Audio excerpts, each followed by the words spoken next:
Hi, welcome to a foreigner in the Philippines. It's been raining since last night, I think, or maybe early in the morning. And then I'm just gonna go to Manang Lina because my sister-in-law just texted that there's a meeting of the government assistance. And I just saw her also that she has some gravel here and some sand because she's planning to have a well dug on that coconut over there. For now, she's connected with Jessica's well, but she wanted to have her own. So because the problem here sometimes is the water connections. It's not a lot. Yeah, and her cassava is growing now. The cassava that she planted. Manang, oh. Meeting kuno alauna, Manang.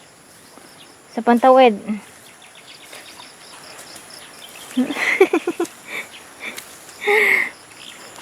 Go naman ka, Manang. Yeah, and then this is the sweet potato there. It's already started to grow bigger. Miss ko, taliklik Manang, wa? Yeah, and then the rice field of Manang Rado is finished and harvesting, and then they're now finished on the flowing. There's Manang Rado over there.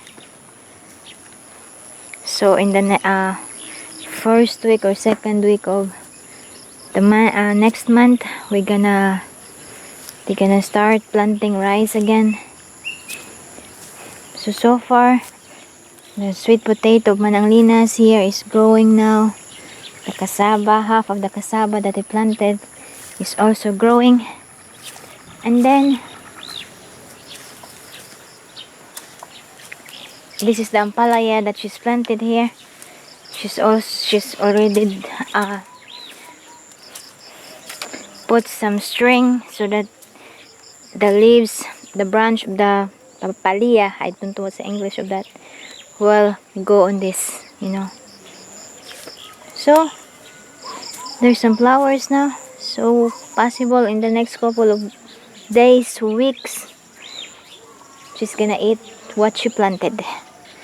And even in the side, the sweet potatoes that she, if you're following the videos that she planted a few weeks ago, she's now doing well. She cleaned up the backyards, the front yards, in her house because there's some baby snakes coming in. So it's very quiet. It's very quiet. Seems it's just the sounds of the bird. The dogs are very quiet also here.